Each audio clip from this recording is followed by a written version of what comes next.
In 1949, a big barrel-chested man stood on a Broadway stage every night and made 1,000 strangers weep for a tired old salesman who couldn't pay his bills. Arthur Miller watched him do it and called him the greatest dramatic actor he had ever seen. And yet, only 4 years later, that same man sat in a government hearing room, financially destroyed, his wife locked away in an institution, and gave the United States Congress the names of 20 of his friends. He spent his whole life playing fathers, judges, bosses, and broken men, powerful men, men who held other people's fate in their hands. But the cruelest role he ever played, he never chose at all. It was the role of a man whose own home was falling apart, while America watched him pretend to be strong. His name was Lee J. Cobb. You've seen his face 100 times, even if you never knew the name. The juror who wouldn't change his vote until he broke down sobbing. The judge who ran the Shiloh Ranch. The detective who walked through a house full of evil and lived. He was nominated for an Academy Award twice and never won. He originated one of the most famous roles in American theater and was robbed of it on film. But behind all of it, there are 3 questions almost nobody can answer. Why did a boy who dreamed of being a violinist end up as one of the most intimidating actors in Hollywood? What broke the strongest father figure in America? And why, in the end, did the man who played so many powerful men feel so powerless? Stay with me, because by the time we reach number 10, you'll understand exactly what it cost to be Lee J. Cobb. Number 1, the Bronx boy who lost his first dream. He was born Leo Jacoby on December 8, 1911, in New York City, and raised in the Bronx in a crowded, Yiddish-speaking world of immigrants chasing a foothold in America. His father, Benjamin, was a typesetter for a Jewish newspaper, a man who set other people's words in metal for a living. His mother kept the home. They were not rich. They were the kind of family where a talented son was supposed to become proof that the move to America had been worth it, and young Leo was talented. He was a genuine musical prodigy, gifted on both the harmonica and the violin. For a working-class immigrant family, a boy who could play the violin was not just a hobby. He was a ticket, a future concert hall, a name on a program, a way out. According to nearly every account of his life, that future ended with a single injury. The story goes that he broke his wrist, and the dream of becoming a virtuoso violinist was finished before it ever truly began. We should be honest, this story is repeated everywhere, but it has never been nailed down with hard documentation, so treat it as the legend it has become. What is not in doubt is the result. The music door closed, and a different, stranger door opened in its place. Because a boy who has lost one dream learns something dangerous. He learns that the thing you love most can be taken from you in an instant. How does a kid carry a wound like that? And what does he turn into when the violin is gone for good? Number 2. Running away to Hollywood and coming home a failure. At around 16 or 17 years old, Leo Jacoby did what almost no sensible immigrant's son would dare. He ran away from home and headed to Hollywood to become an actor. It did not work. He was a teenager with no connections, no training, and no money, in a town that chewed up far more polished hopefuls than him. He failed, and he had to do the hardest thing a runaway can do. He came back home to the Bronx with nothing to show for it. But here's where you see the discipline that would define him. He didn't sulk. He enrolled in night school to study accounting, the most practical, unglamorous subject imaginable, while he sold radios and acted in radio dramas to keep the dream alive in the dark. Then he went back to California a second time. This time he was smarter. He joined the Pasadena Playhouse, learned his craft from the ground up, and in 1934, at 23, he finally appeared on screen in a movie serial. Somewhere in those years, Leo Jacoby disappeared. First, he was billed as Lee Colt in a couple of cowboy pictures. Then he became Lee J. Cobb. The boy who lost the violin had buried his old name and built a new man on top of it. He had survived rejection twice now. Once from the music, once from Hollywood itself. But surviving isn't the same as winning. So how does a twice-rejected young actor finally find the place that will forge him into a legend? Number 3, the group theater and the secret that would haunt him. In 1935, Cobb joined the most important and most dangerous thing that ever happened to his career: the group. Today, the group theater is remembered as the crucible of modern American acting. It was a fiercely idealistic company in Manhattan, full of young, passionate artists who believed theater could change the world. Cobb stood shoulder to shoulder there with names that would echo for the rest of the century. Elia Kazan, who would direct him; Clifford Odets, who wrote the fiery plays they performed; John Garfield. These were his brothers in arms. And here is the crucial thing to understand. In the 1930s, in the depths of the Great Depression, many of these idealistic young artists drifted toward left-wing politics, toward socialism, toward the Communist Party, because they believed capitalism had failed the common man. It was, for many, almost fashionable.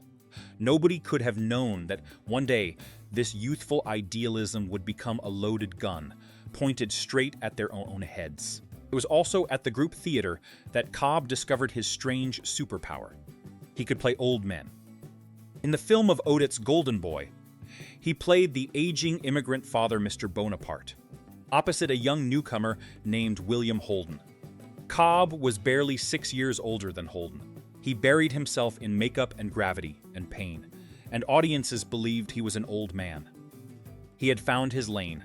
He would become America's father, America's boss, America's authority figure, decades before he was actually old enough to be any of those things.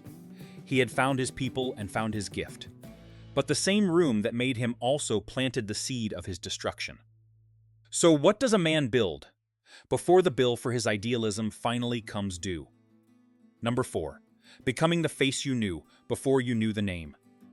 Through the 1940s, Lee J. Cobb became one of the most reliable character actors in the movies. He didn't get the girl. He didn't get top billing. But he got work and he got respect. He played a kindly doctor in The Song of Bernadette. He played the powerful Kralahomie in Anna and the King of Siam. In the gritty new wave of crime pictures, he stood toe-to-toe with James Stewart as a tough newspaper editor in Call Northside 777. When World War II came, he served in the 1st Motion Picture Unit of the Army Air Forces, putting his talent to work for the war effort in Winged Victory. This was the era that built his reputation as the consummate professional. He had a voice like a foghorn and a presence that filled a room. Directors loved him because he never missed, never showboated, and always made the lead actor look better.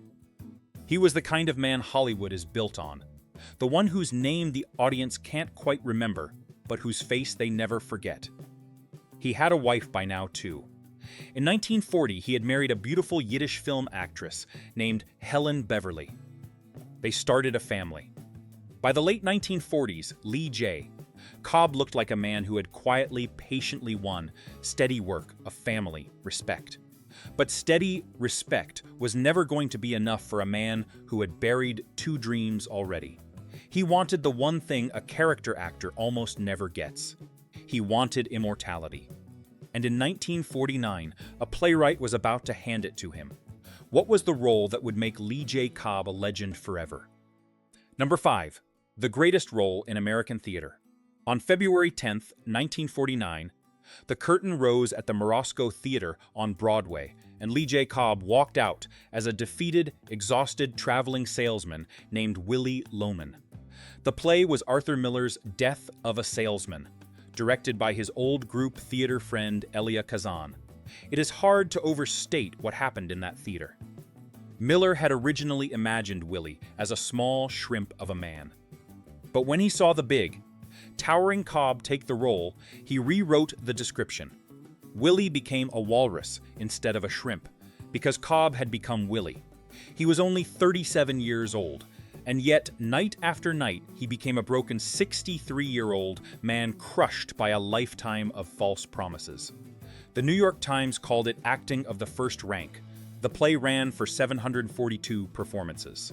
It won the Pulitzer Prize. It won the Tony Award for Best Play. And Arthur Miller, who would go on to work with the finest actors alive, said the words that should be carved on Cobb's monument. He called Lee J. Cobb the greatest dramatic actor he had ever seen. Think about that arc for a moment.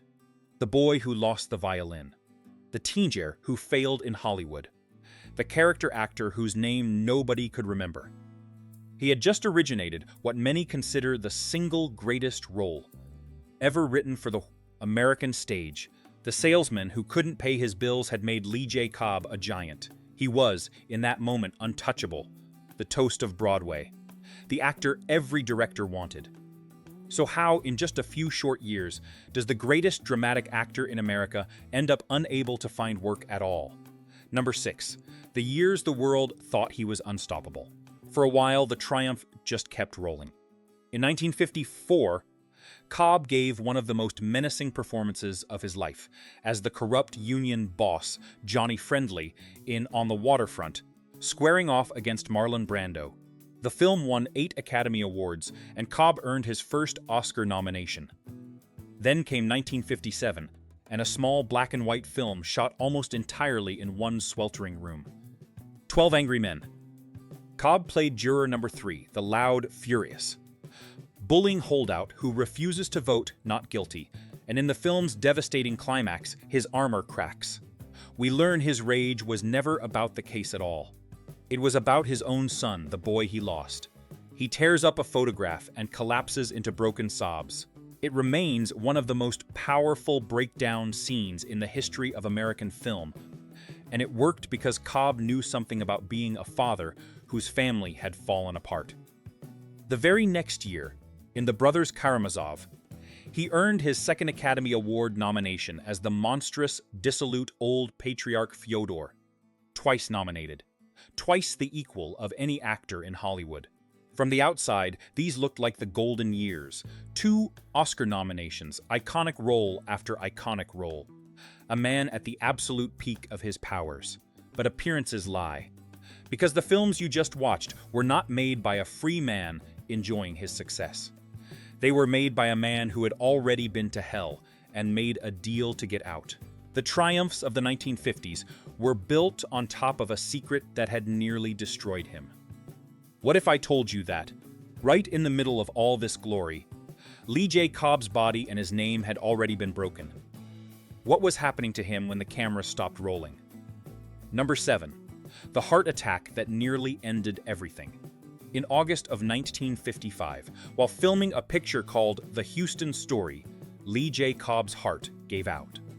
He suffered a serious heart attack, severe enough that he had to be replaced in the film, and his life genuinely hung in the balance. He was only 43 years old, far too young for his heart to be failing.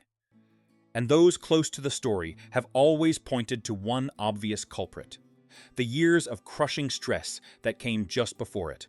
The terror, the sleeplessness, the financial ruin, the personal collapse that we are about to walk into. The human body keeps a ledger, and Cobb's body was now sending him the bill for everything he had endured. He survived, he recovered, and in some ways, the brush with death seemed to free something in him. The performances he gave afterward, the ones we just talked about, had a depth and a fearlessness to them, as if a man who had stared down his own mortality had nothing left to be afraid of on a soundstage. But to understand why his heart was breaking at 43, we have to do something difficult. We have to go back. Back before the heart attack. Back before On the Waterfront. Back to the years that Hollywood spent decades trying not to talk about. The years that took the greatest dramatic actor Arthur Miller ever saw and brought him to his knees. What happens to an idealistic young man from the group theater 20 years later when his country decides his idealism was a crime? Number 8. America's father figure and the Old West. But before we descend into the darkest chapter, you have to understand just how beloved this man became, because it makes the fall hurt so much more. In 1962, Lee J. Cobb took on the role that brought him into living rooms across America every single week. Judge Henry Garth, the wise, commanding owner of the Shiloh Ranch on the landmark Western series, The Virginian. For 4 years, he was the American West for millions of viewers, the stern but fair patriarch, the voice of authority on the frontier. For the men who grew up on Westerns, Judge Garth was a fixture, a father figure in a Stetson, the kind of solid American man you wished you'd had at the head of your own table. He eventually left the series, worn down by failing health and a growing dissatisfaction with the grind of weekly television. But the image stuck. And in 1973, near the end of his life, he stepped into one final blockbuster. He played the rumpled, persistent homicide detective Lieutenant Kinderman in The Exorcist, the highest-grossing horror film of its era, and a movie that scared a generation half to death. Judge on the ranch, detective in the haunted house, juror in the jury room, salesman on the stage. By the end, Lee J. Cobb had become a kind of American institution, the man you trusted to play the men who held the line. And that is the bitter, almost unbearable irony at the center of his whole life. Because the man who played all those pillars of strength and authority had once, in real life, been broken so completely that he gave up the names of his own friends to save himself. How did the strongest father figure in America end up as one of the saddest victims of his time? Number 9. The bargain that broke him. Here is the chapter Hollywood spent 40 years trying to forget. In the early 1950s, a wave of fear swept the country. The House Un-American Activities Committee, hunting for communists in the entertainment industry, was destroying careers and lives. And in 1951, an actor named Larry Parks, under terrible pressure himself, named Lee J. Cobb as a former communist. Cobb's idealistic group theater past had finally come for him, and he fought it. This is the part too many people leave out. For roughly 2 years, Lee J. Cobb refused to cooperate, and the government broke him down piece by piece. Passport was confiscated. He was followed wherever he went. He was effectively blacklisted, unable to find work, his income gone. He couldn't borrow money. He had children to support. And then came the blow that finished him. His wife, Helen Beverly, suffered a nervous breakdown under the strain and was institutionalized. In 1953, after 2 years of resistance, Lee J. Cobb surrendered. He testified as a friendly witness and named 20 people as former members of the Communist Party.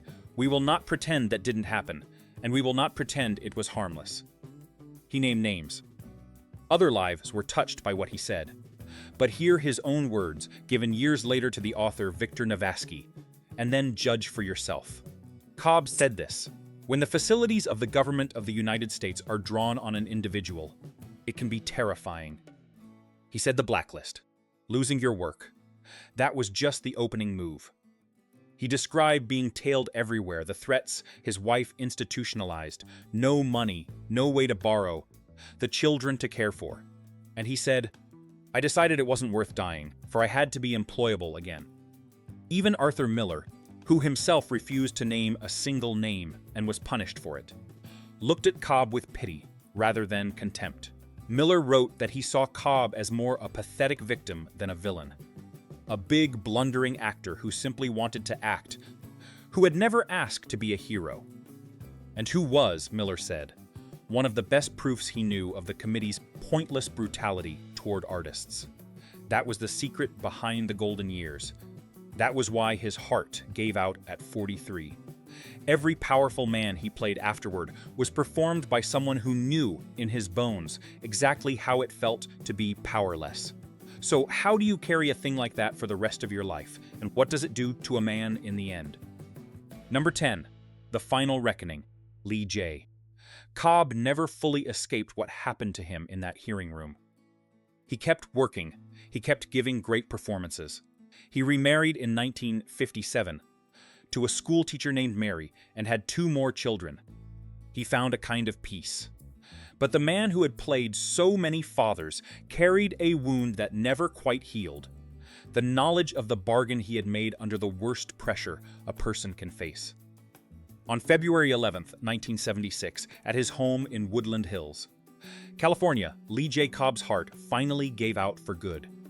He died of a heart attack at just 64 years old, the same heart that had first warned him 21 years earlier. He was preparing to return as Lieutenant Kinderman in an Exorcist sequel when he died. By a haunting coincidence, his death came just one day before his old Exodus co-star Salmoneo was murdered on a Los Angeles street. And then something strange and beautiful happened. The roles he had originated refused to die with him. Years later, the actor George C. Scott would step into 3 different parts that Lee J. Cobb had created first. Willy Loman, Juror Number 3, Lieutenant Kinderman. It was as if the theater itself understood that Cobb had carved these men so deeply that they would outlive him. In 1981, 5 years after his death, he was inducted into the American Theater Hall of Fame. So let's return to the questions we started with. Why did a boy who dreamed of the violin become one of the most intimidating men in Hollywood? Because when you lose your first dream young, you learn to pour everything into the next one. What broke the strongest father figure in America? His own government, in a hearing room in 1953. And why did the man who played so many powerful men feel so powerless? Because he had been powerless, truly powerless, in the one moment that mattered most, and he never forgot it. He never won the Academy Award. He never got to play Willy Loman in the film. He gave up names he spent the rest of his life regretting. And yet, he was, by the testimony of the greatest playwright of his age, the greatest dramatic actor Arthur Miller ever saw, a flawed, haunted, magnificent man who gave us The Broken Salesman, The Weeping Juror, The Judge of the West, and a body of work that will outlast every single one of us. That was the price, and that was the gift, of being Lee J. Cobb. If this story moved you, do one thing for him. Watch 12 Angry Men again tonight, and this time, watch Juror Number 3, Break. And remember that the man playing him knew exactly what it felt like to break in real life. Subscribe, because next time, we're pulling another forgotten legend out of the shadows and into the light where they belong. They gave us everything. The least we can do is remember.